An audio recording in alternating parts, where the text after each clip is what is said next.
Hello, everyone, and welcome back to Backlog Banter. My name is Tucker Hazel, and this is Abram Beener, and today we're here, coming hot off the heels of the rollicking success of the What Makes an Old Game Feel Old video, to talk about another nebulous gaming industry history culture concept. He's on his phone. Millennials. Abram, you posed this idea to me way later last night than you should have been awake. Yes. And you were very excited about it. And I'd like you to give me your thoughts, first and foremost, on what this question means to you. But hold on, before you get to that. You know, it's a YouTube channel. This is a brand new channel. Subscribe. I mean, look at that. Look at that pitiful little number down below. Don't you want to goose that up a little bit? Wouldn't that just make your day? Certainly make my day. Join Discord. The link will be in the description at some point in the future. We don't have permissions to add links because this channel is brand new. And also, like the video, because you will like this video. I guarantee it, buddy. You have to like this Hypnotist. video. Ooh, wow. See, Tucker, I was on my phone because I was looking for this article right here, and I found it. It took me a minute. Let me open it up so I can get the author's name. Okay. Lisa Marie Segara. Never heard of I them. apologize if I'm mispronouncing your name. Who writes for Kotaku. The headline is Horizon Forbidden West. A year later, the PS5 gem that feels forgotten. Apparently we can't put links. Yeah, I'll put in there. So I can't link you this article. Yeah, we'll put it in the Discord maybe in the meantime. So join the Discord to find this piece. And I found it to be quite a provocative read because it basically makes the argument, and I'm being reductive here for the sake of getting to the point, that Horizon Forbidden West, in the words of the author, feels like a hidden gem because it was so quickly passed over in the nebulous quote-unquote conversation because of Elden Ring's release right after it, and then the fact that between Elden Ring and God of War, it had no I mean, it was in all the conversations, but everyone knew it wasn't going to have a chance. Right. And I just think that's a very provocative idea because it makes me sort of wonder about, well, is a game's success, or as we're framing this conversation, its importance predicated on this? Does a game's sort of presence in the cultural space mean that it's good or important? Because I don't think goodness and importance always go hand in hand. Is that a prerequisite? What do you think? When I hear the phrase right away, what do you think about this idea? When referring to a video game, which is the topic of this discussion, my mind immediately jumps to, do people talk about it a lot? Is this game referenced? Is it a point of reference when comparing other games to it? Elements in its genre, in its time period, does it continue to be brought up to have this perennial nature? Like, will this game be re-released in a couple generations and people are still going to be wanting to be playing it? And impossible to tell with a game like Horizon Forbidden West because it's so fresh. But I think you can automatically tell that there are some games that will continue to be perennially referenced, that will be the ones re-released. Yeah. Easily felt that way as soon as Elden Ring came out, as soon as Breath of the Wild came out. There are games that come out and no, of course it's going to stick around forever. It's getting 10s across the board. It's one of the highest, whatever, on Metacritic. And of course, that is the goodness factor, but I think that does contribute to it sticking around, is people want to compare things to it. And I don't know if that applies to Forbidden West. Also, neither of us really played that game, so we don't have a stick in that race. But importance for me is about reference, is about how long it sticks around in the cultural consciousness. Sure. And I do think that there can be a case made that Horizon Forbidden West is not that. Horizon as an IP, Aloy as a character, is one of the big modern PlayStation concepts, but Forbidden West did trounced by Elden Ring. And so I do think that they have kind of a point there, to be honest. Yeah, it's interesting because personally, I think that importance is not predicated on it's sort of a game's cultural status. And I want to unpack this idea in a couple ways, but I want to do so by kind of positing my thesis first, and then we'll synthesize them. To me, yes, to me, a game is only important if it informs games that come after it. And to me, that's what makes a game important. Because when I view importance through the lens of how does a game push the industry forward, and I think a really material way to judge importance and how a game is pushing the industry forward is other people making games taking cues and that's kind of the same thing as I was saying as a point of reference, and is making those comparisons of, we know Dark Souls is an important game because no one ever shuts up about comparing things to Dark Souls. Or Breath of the Wild. It's Sonic of the Wild. It's Pokemon of the Wild. That will stop eventually, but as of now, that is a consistent through line.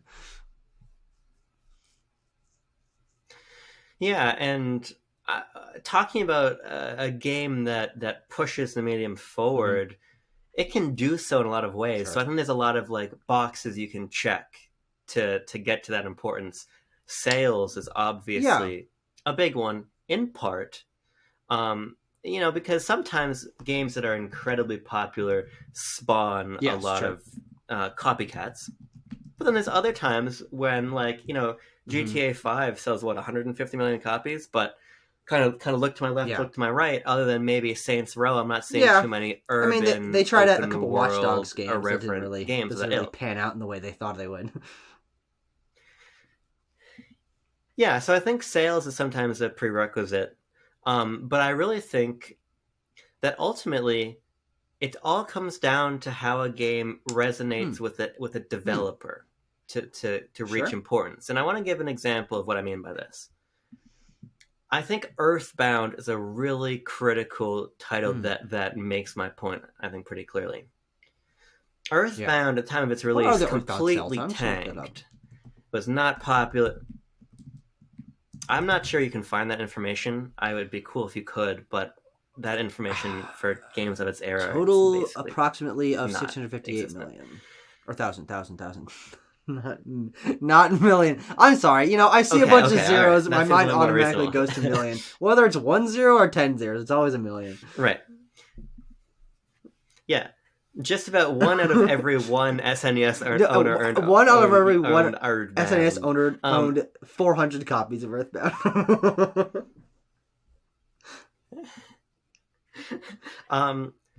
Obviously, because of Earthbound's complete cratering, it doesn't pass the sales benchmark. It also doesn't pass the conversational benchmark. When you hear people talk about Earthbound, and I'll say that I wrote a piece in Lock On Volume 4 about the importance of Earthbound as told by the people who the game was important to.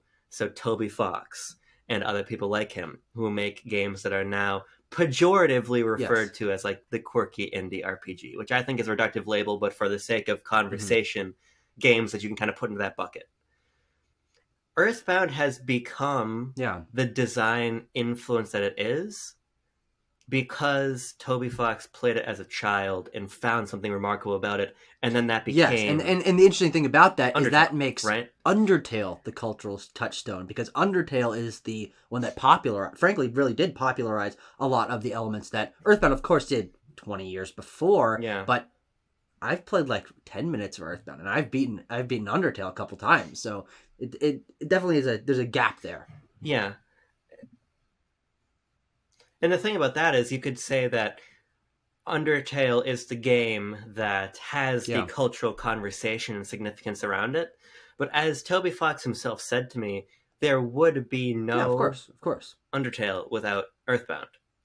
And so by that metric, the only thing that supports Earthbound's importance is, to me, the only thing that matters, which is the fact that it became a fundamental text for people who then made games that, as Earthbound did, and there's actually inverse of in that. The first thing that came to my mind when we started mentioning sales as a metric for importance is as a game that was important and did sell very well, but I don't think has that long-standing importance, which is a little game that is, I've got the list pulled up here, the fifth highest-selling game of all time, PlayerUnknown's Battlegrounds, a game that came out, sold millions and millions and millions of copies, rocketed to the top of, it popularized the genre of battle royales, but Fortnite ate that game's lunch 1 year later, and who talks about PlayerUnknown's Battlegrounds anymore? PUBG is around, I assume, but I don't know it. And so from that metric,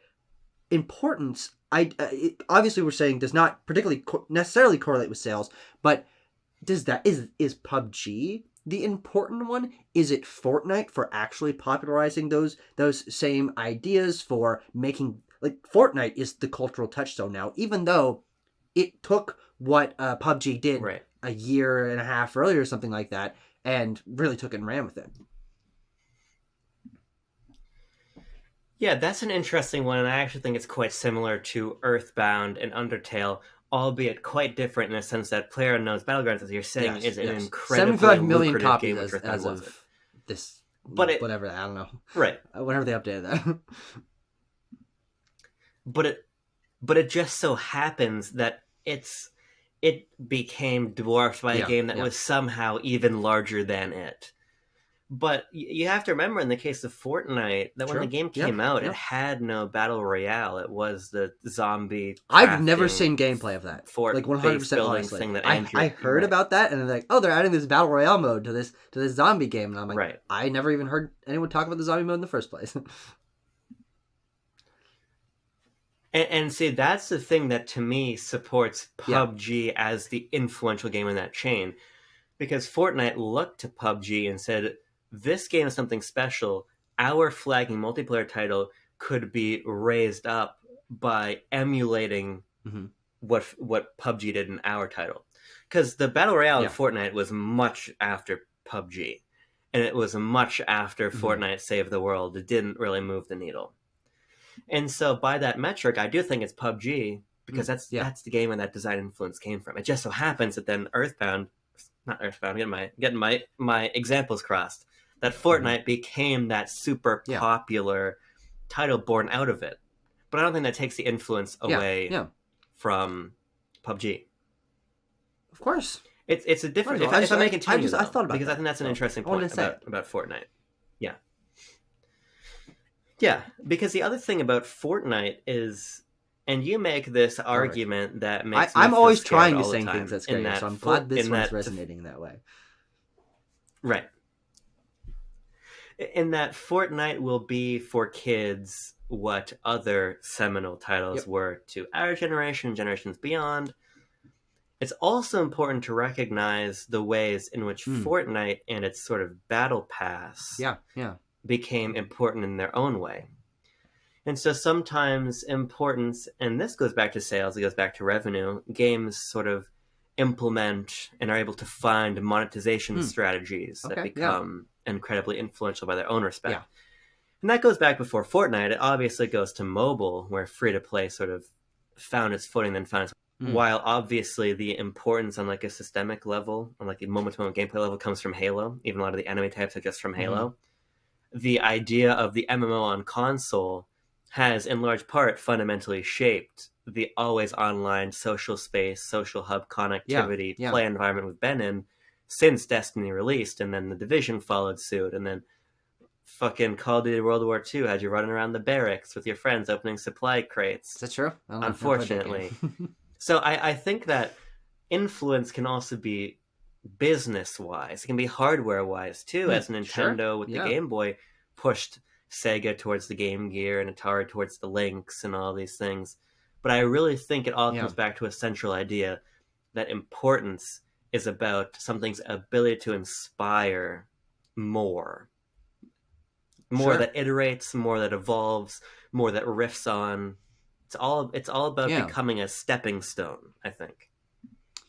Yeah, and I think it's the influence that we were talking about that I think really catalyzes the connection between influence and importance, because we're trying to answer the question of importance here. And I started off talking about how long something stays on cultural consciousness, but I think you're right that there's a smaller tier of importance that is inspiring other things.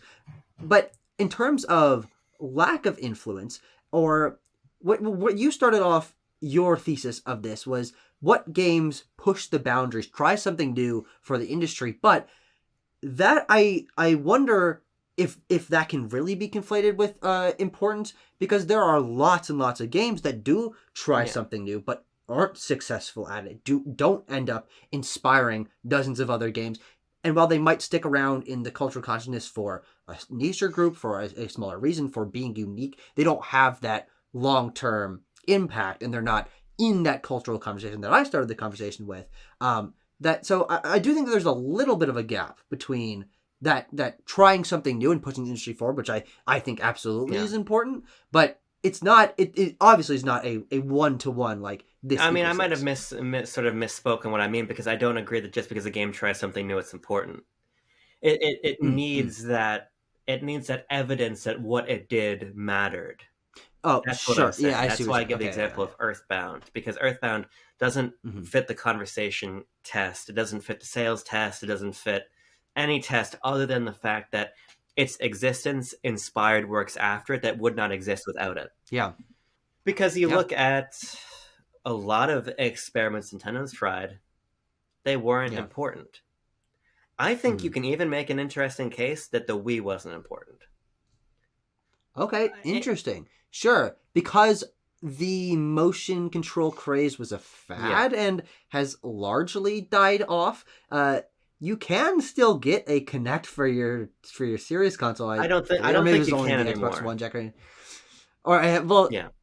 Let's say this. Wii comes out, obviously inspires Kinect to happen, PlayStation Move to happen, and Kinect and PlayStation Move were around until the end of last generation. There were Kinects being made for Xbox Ones, for sure. That was a very important thing about that console at its launch. And PlayStation Move controllers are the official controllers for PSVR, which is now obsolete because they made a sequel to that. But you're right that it was important for a decade, 13 years, something like that. But the motion control craze, other than what Nintendo is doing in Switch Sports, I guess, has largely died down in favor of motion controls being implemented for VR, but they're not being implemented into the industry at large. I don't want to tell tales out of school here, so I want to double check. Why not? Wii release date 2006. Yeah, I was right. 2006, yeah. The reason I bring that up is because part of what I'm doing here is trying to play devil's advocate with myself, because I do think through certain lenses the Wii is important, but I think probably on a larger scale just interesting. Mm-hmm. You can say, well, the Wii is important because it pioneered sort of the blue ocean philosophy and got all different types of people to play games. Yeah, but by that same token, the DS came out like 18 months to 2 years, depending on the region, before the Wii did. With the blue ocean, sold better than the Wii, and with the blue ocean philosophy, did the same thing.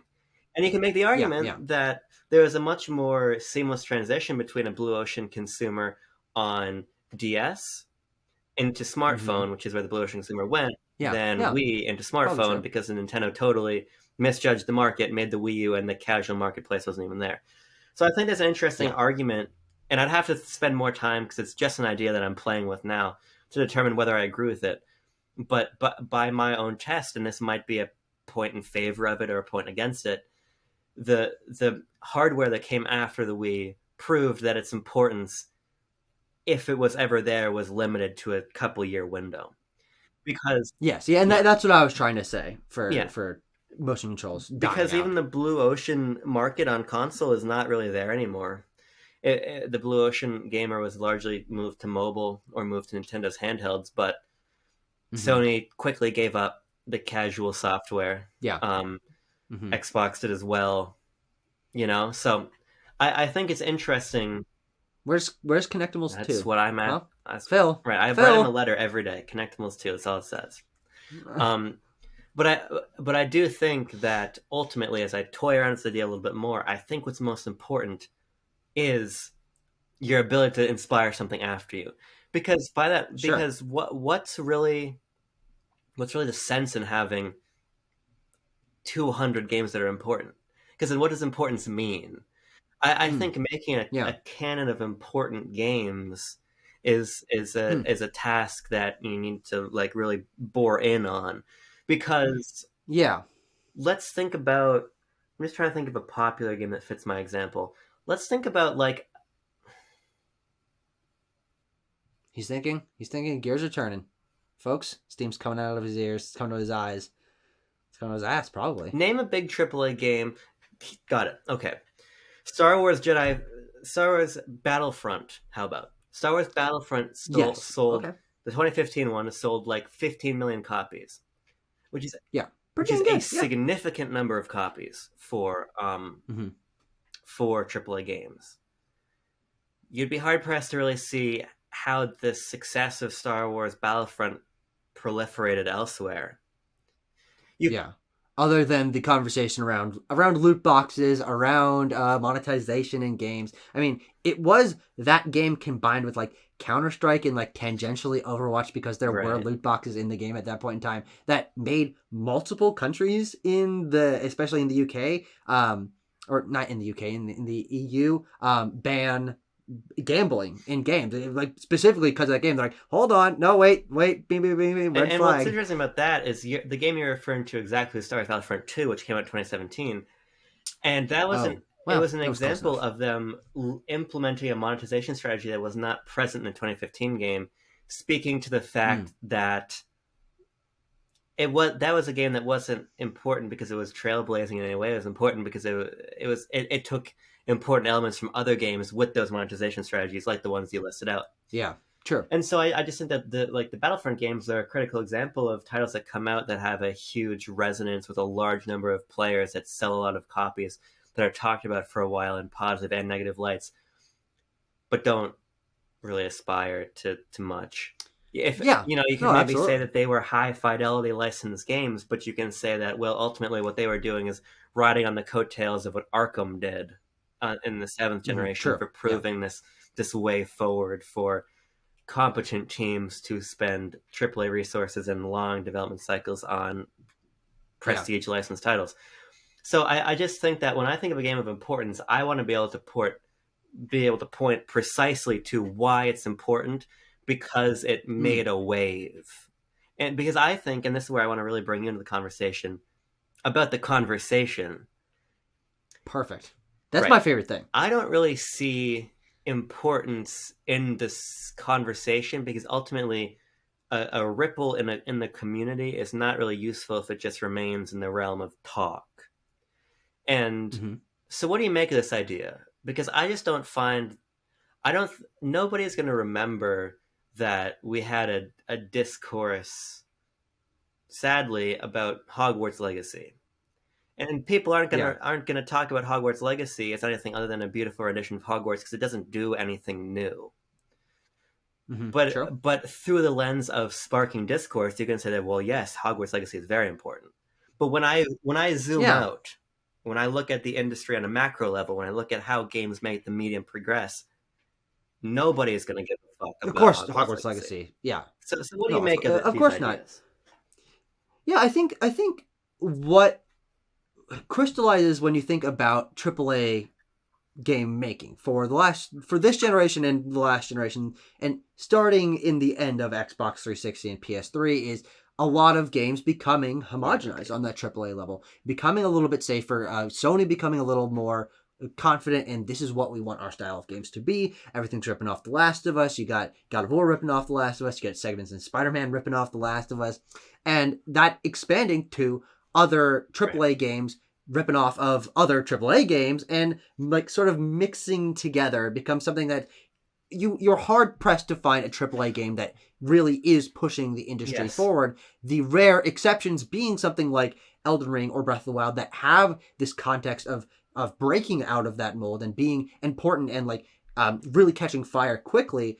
But even some of my favorite games of the last decade don't fit that importance mold, because they're doing what The Last of Us or Assassin's Creed or Far Cry did 10 years before, down to God of War Ragnarok, which was my game of the year last year. But that game's not important, even though it's emotionally important. It's important to Sony. It's important to Cinematic Studios.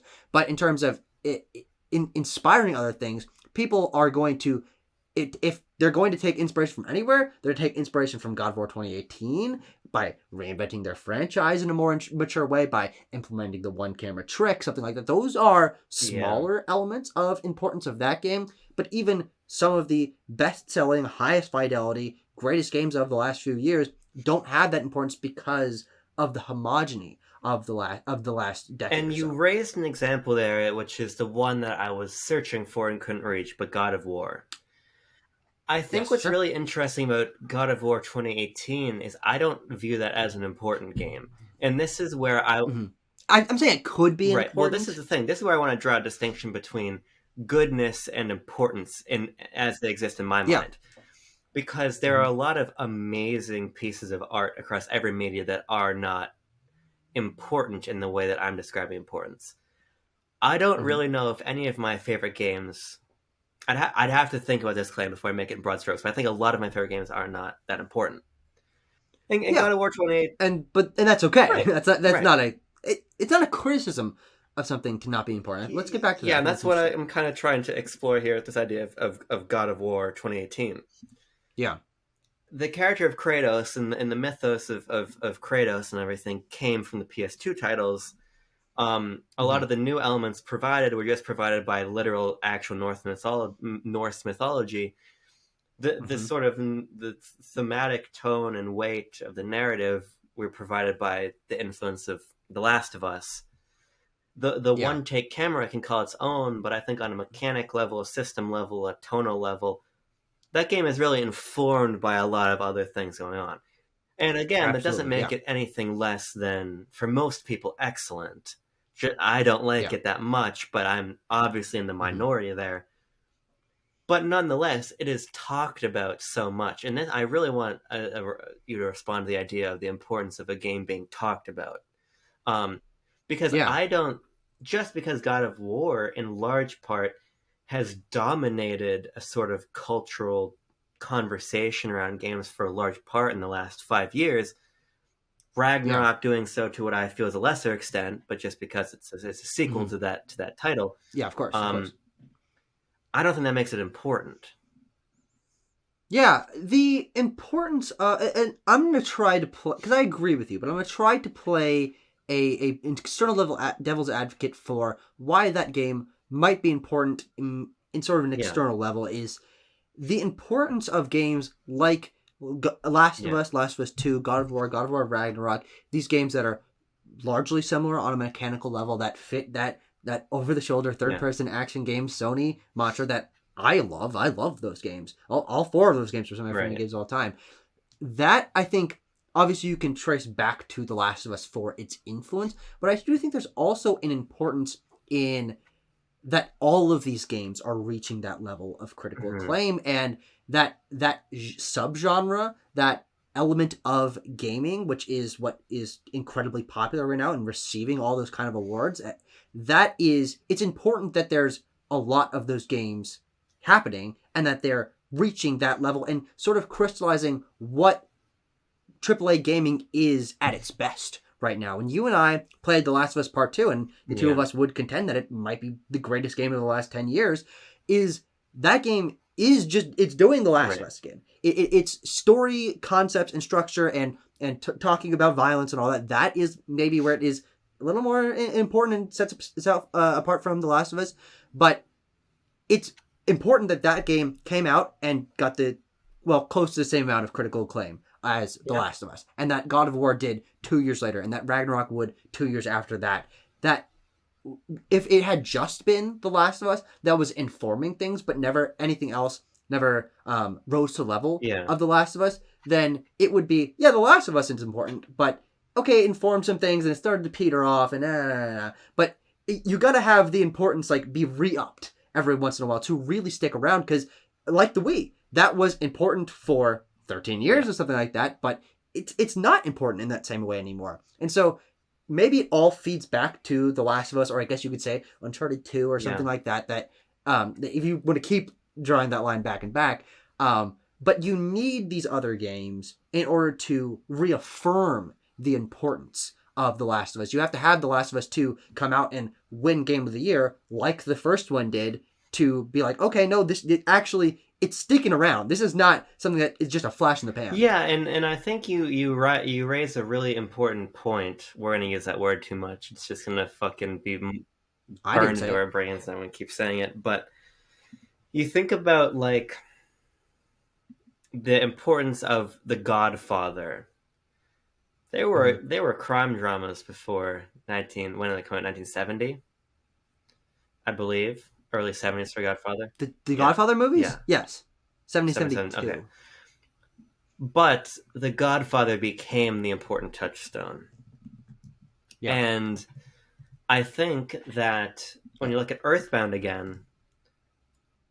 72, 74. My bad. I knew there was a 2-year gap. I knew it was in the early 70s. My fucking bad. Don't shoot the messenger. That's not even the right phrase. Earthbound, on a systemic level, doesn't really do anything new. Sure. Yeah. Maybe the rolling HP system was new, but also I don't play... No, that's not true, because Mother 1 came before it. So the point is, a lot of what Earthbound did was interpolate other JRPG ideas. What was different was the flavor, obviously, the flavor and the art direction.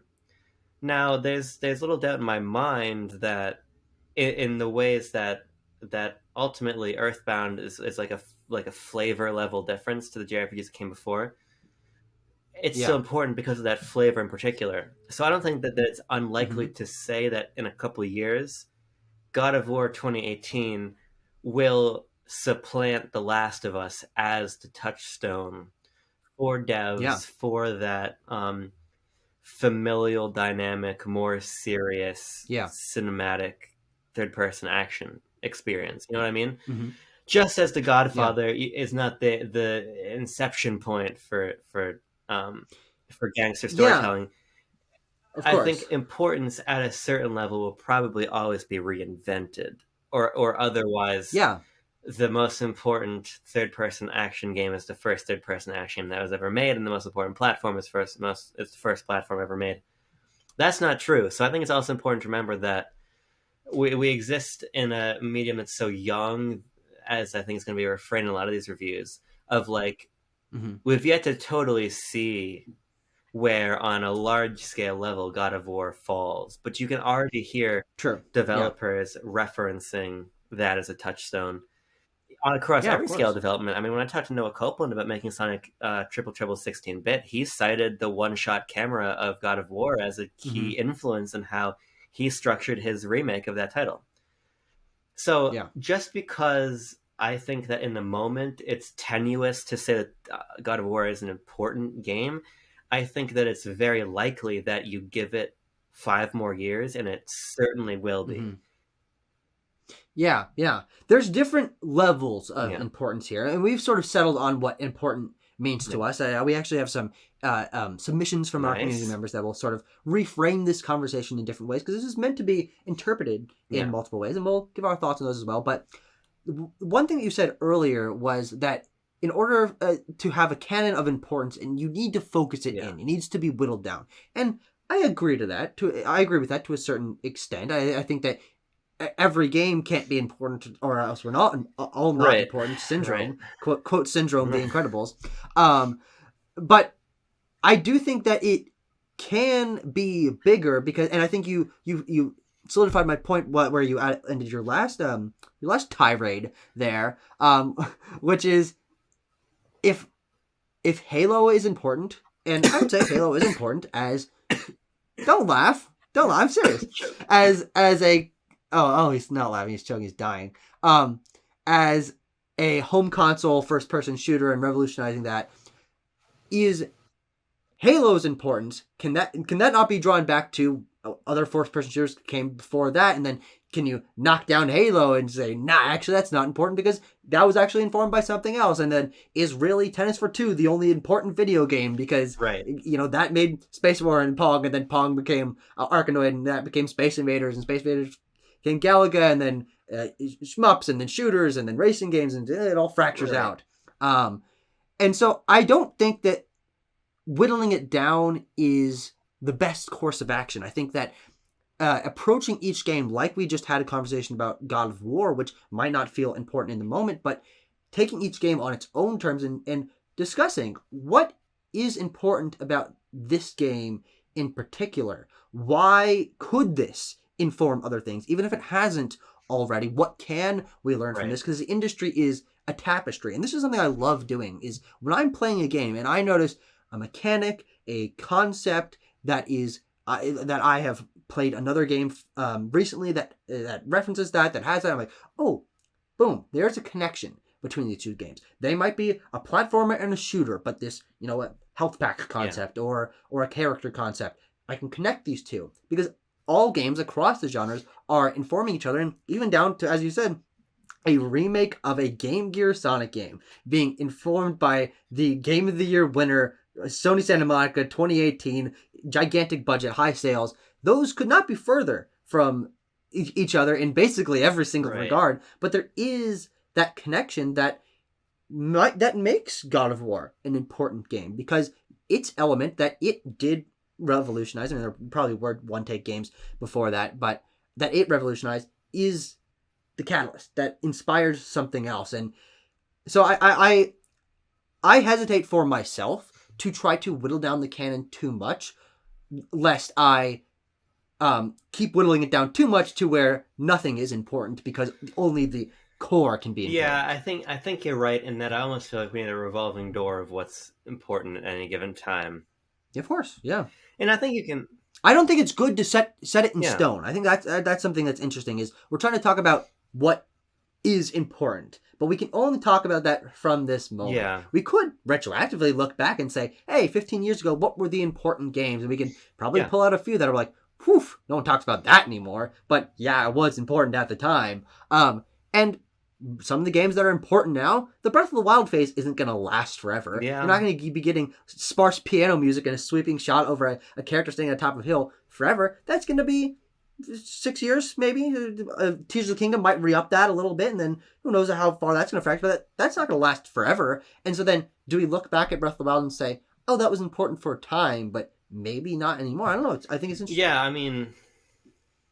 Is it not in part the conversation we were having last time about a game becoming old and sort of, influence coming elsewhere? So I think you're right. You almost need to advance two windows. You need to advance the canon of important games. You need to advance that relative to the games coming out at that moment, because those two things are linked and they move together. Because you can point to games of very dominant importance, bring it back again to what I was saying about the monetization with respect to the Battle Pass or whatever. It's clear that the importance of the inception of the Battle Pass is much greater than the importance of the DLC, of the rich DLC, the rich piece of DLC expansion. You know what I mean? Like the seventh generation idea of here's your Minerva's Den for BioShock 2 or whatever. There's a different way to monetize your games now, right? So I think you're right. You gotta always be moving, and you always gotta be relating importance back to what's coming out at the time. Because the day before Earthbound came out, I would probably argue that the day before Undertale came out, I'd probably argue that Earthbound was not that important just yet. You know what I mean? Yeah. So I think you're right that you're always inventing and reinventing importance. But I do want to come back to an idea that you said you wanted to come back to that I said. Perfect. The idea that important games don't have to be good. Yes. Teamwork.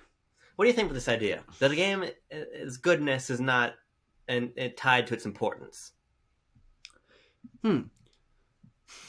Now, I think this will require some examples. Because what is good and why, this is a whole other conversation to have at another point. Like, what does a game being good actually mean? But I do think that most games that I can think of, even if I don't personally like them very much, I don't think I could argue that many important games aren't good in a certain way. And I'd be interested to know if you have any examples that you think of that are what you would consider important games that are either subjectively bad and for your experience, you're like, oh, actually, this is why this isn't good, or culturally perceived as bad, like a Battleborn or a Mass Effect Andromeda, or Yeah, I think a lot of the examples I would speak to these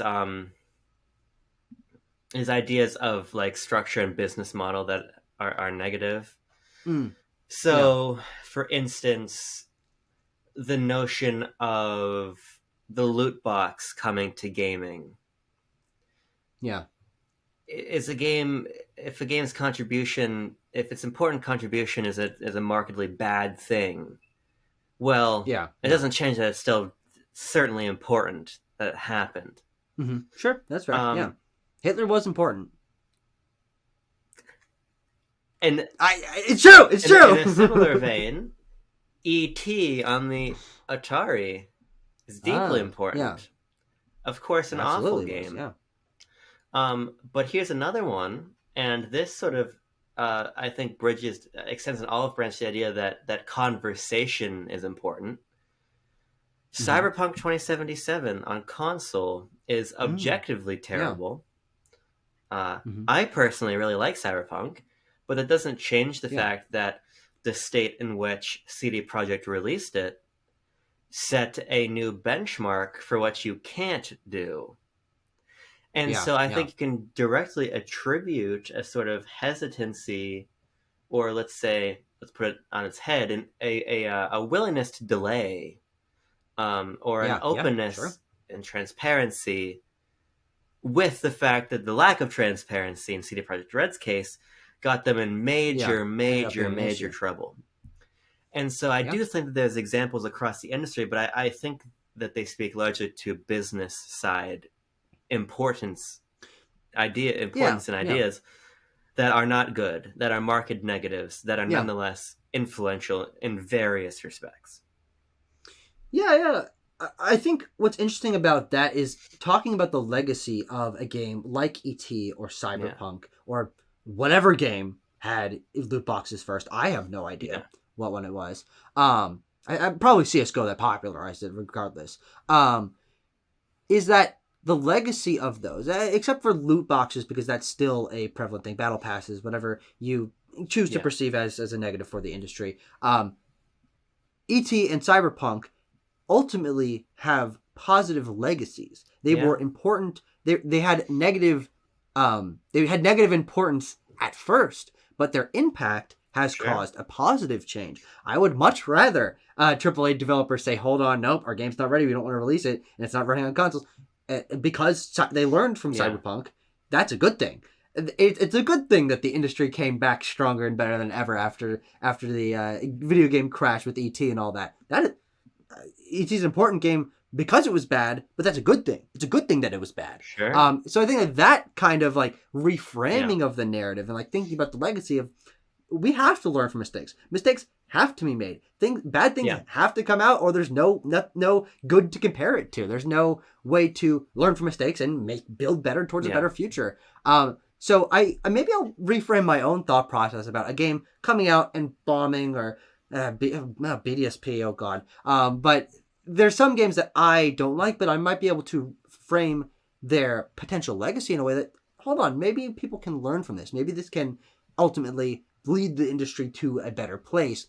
But of course, as you said, there's another business side that still hasn't gone away. Though, who knows if loot boxes and battle passes will last forever. They probably won't.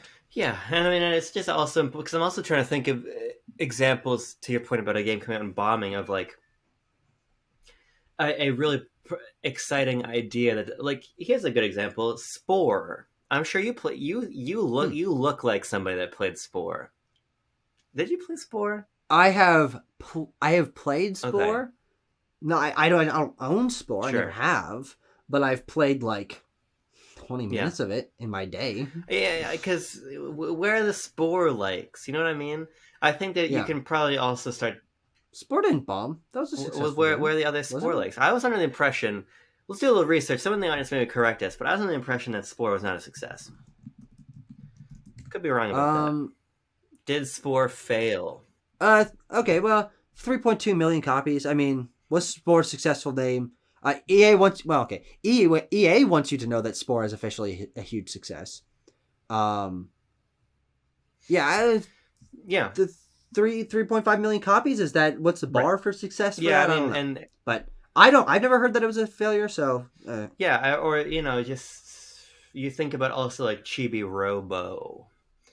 Not necessarily Ziplash. Sure. Ziplash was a bad game, but you think about a title, and what I'm bringing up here is that goodness is also not a sign of importance. And sometimes sure, not in the God of yeah. War sense of it's iterative and maybe it will be important someday, but like a game like Chibi Robo that through Skip and then Skip's other games helped popularize this little, as my friend Jonathan Holmes says, counterpoint to the GTA 3-esque open world of this little cozy Animal Crossing-esque open world.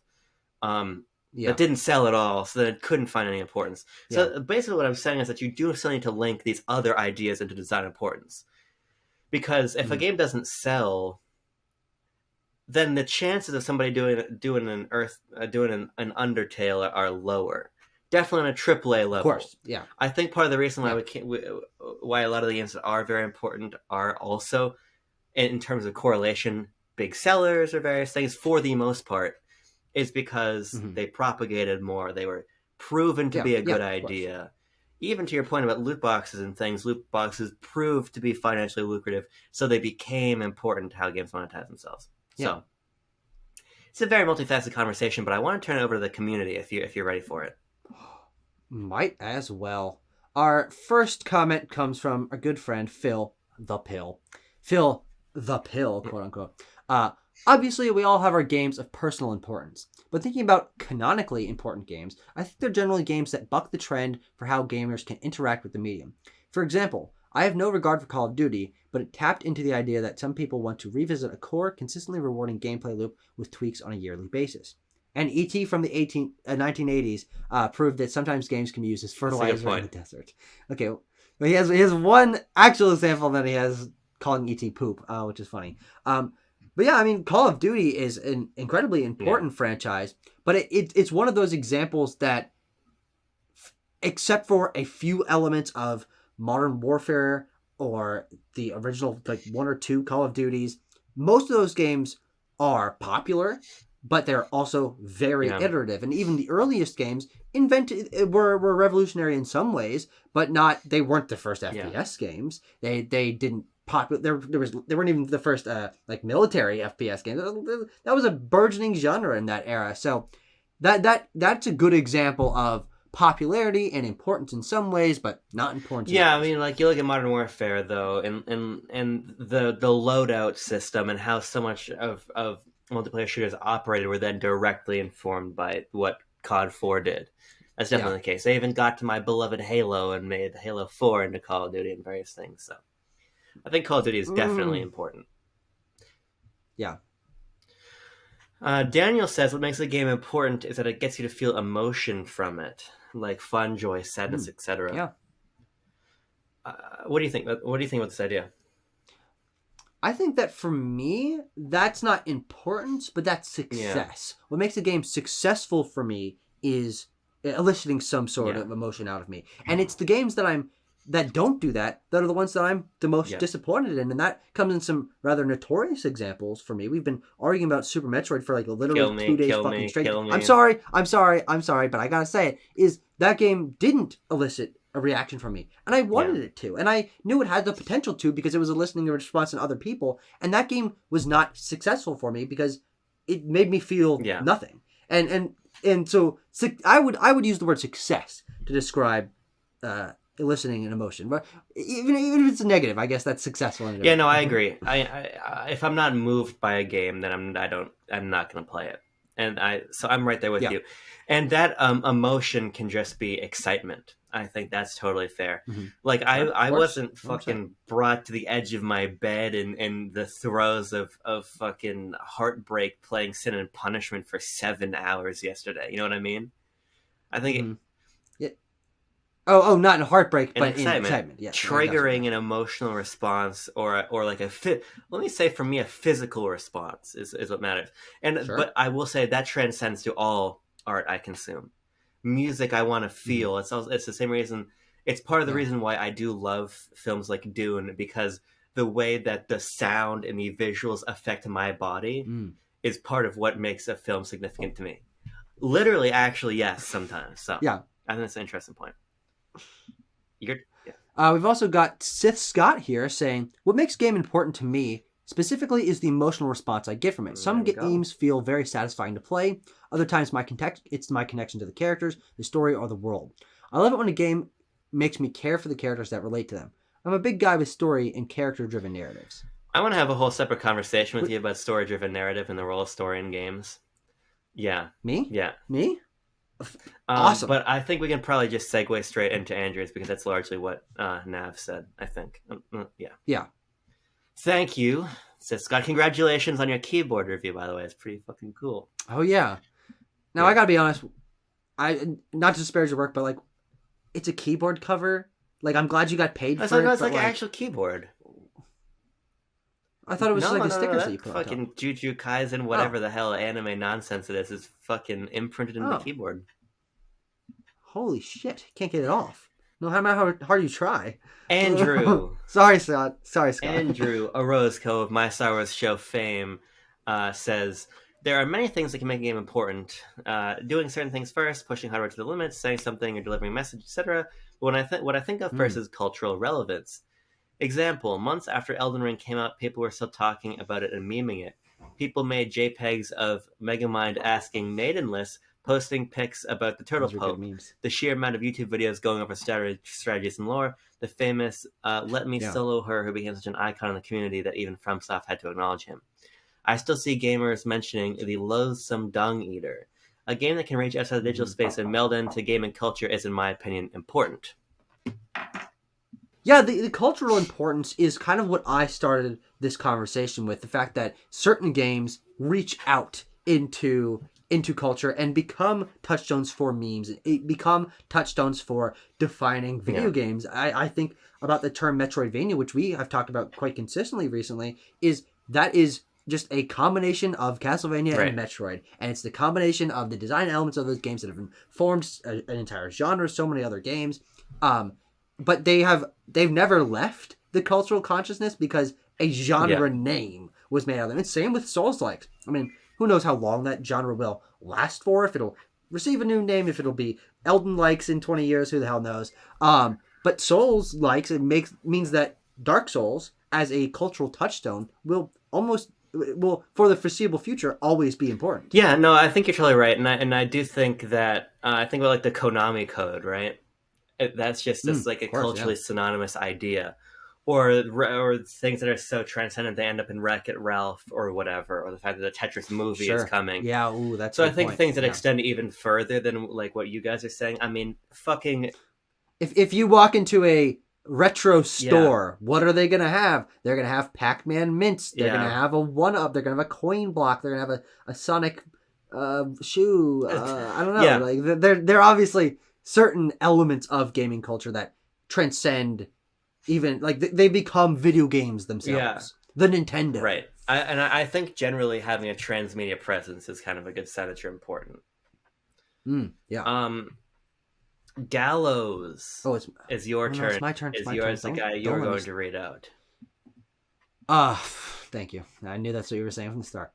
Importance is such a nebulous concept, at least as proposed here. Gallows, my boy, that's the intent, and he says intentionally so, I imagine, but I'll take it in this place to mean in general as opposed to important for an individual. Okay, he's taking this a different direction, which I appreciate. In that case, importance is defined by cultural impact, trend-setting or generation-defining splashes, which people will use as a measuring stick for future successes to come. This is sometimes driven by accessibility and cultural dissemination. Something like Among Us became an important game seemingly out of the blue, but that doesn't in turn make it a good game per se. There are numerous factors which will determine what makes a game important, but the most impactful reasons are often transitory as opposed to objective, which I think is kind of a crystallization of the point we're trying to make earlier of like these goalposts are always shifting. He finishes by saying, time and place are bigger deciding factors than innovation or quality when considering importance. I mean, I think that is largely almost like an encapsulation of what we've been saying. Absolutely. Gallows, as usual, Metroid Defender in Discord, as usual, you're based. As usual, hating on Among Us? I also don't like Among Us, so he's doubly cool in my book. Jace Thomas. What makes a game important to me is when I feel like I can connect with it on an emotional level. If it's a story-driven game, I'm always looking for characters that I can relate to and grow with. If the game is less story-driven, i.e. Mario games, then I tend to look for emotional reaction to the world and gameplay. Overall, what makes a game important to me tends to be a very subjective take that revolves around my emotional response to experience. I know we can dive deeper into the importance from the perspective of how culturally impactful a game is, as others have mentioned, but I figured to provide the perspective of what makes it important to me on a personal level. Yeah. And I agree.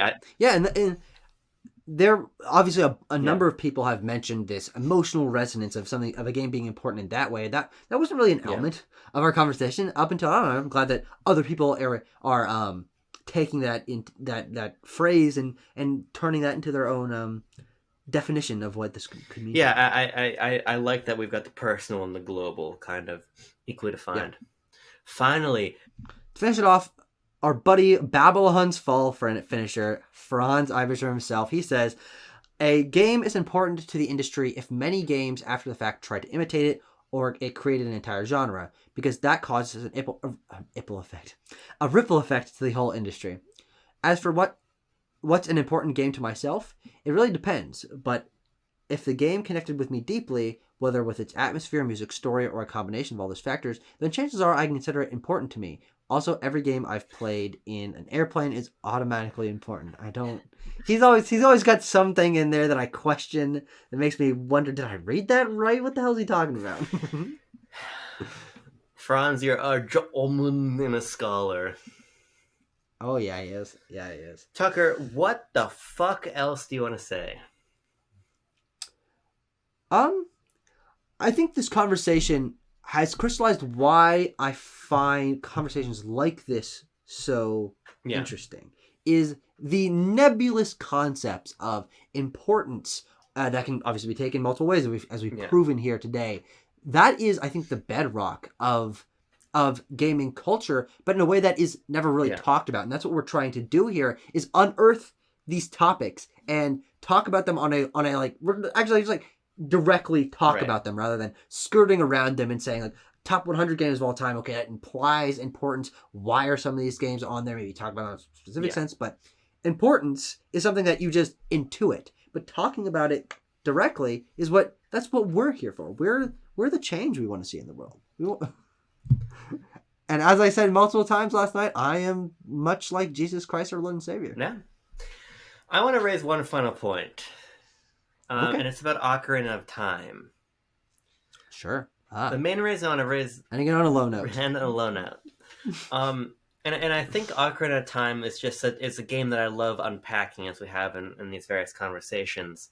And I think it's a really good example of the sort of transience of importance, but the fact that certain things will also always endure as being important. And I think Ocarina in a lot of ways synthesizes together a lot of points I've been making.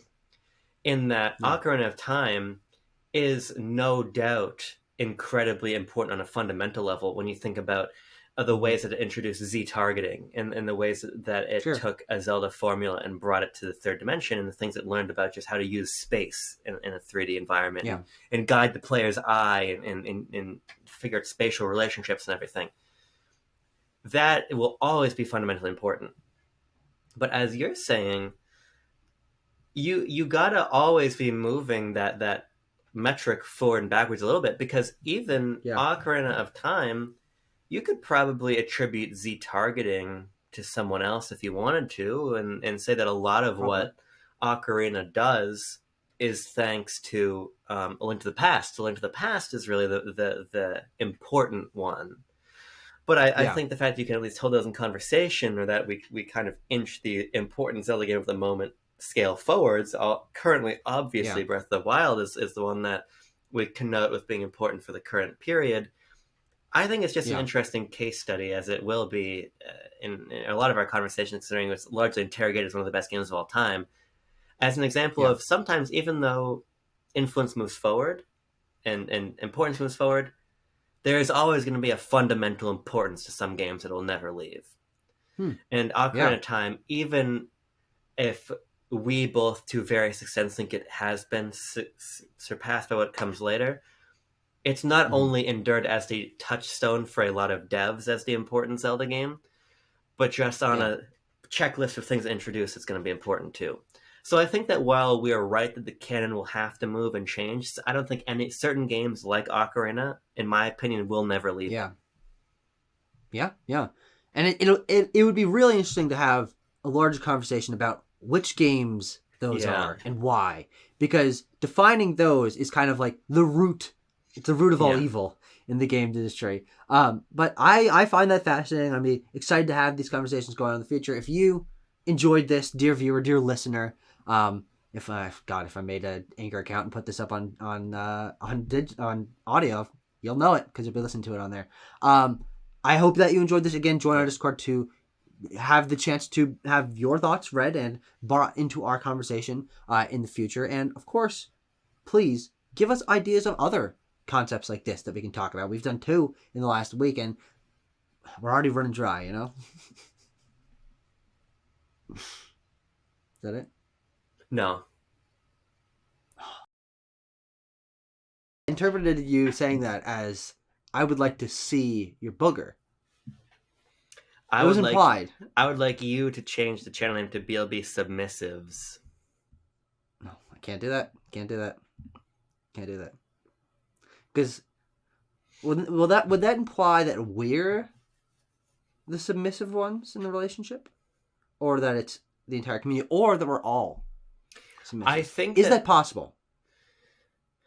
Yeah, I mean, I'm sure that there's a support group for submissive people out there. You know what I mean? Sure. How is that any different? How's that any different than BLB? Yep.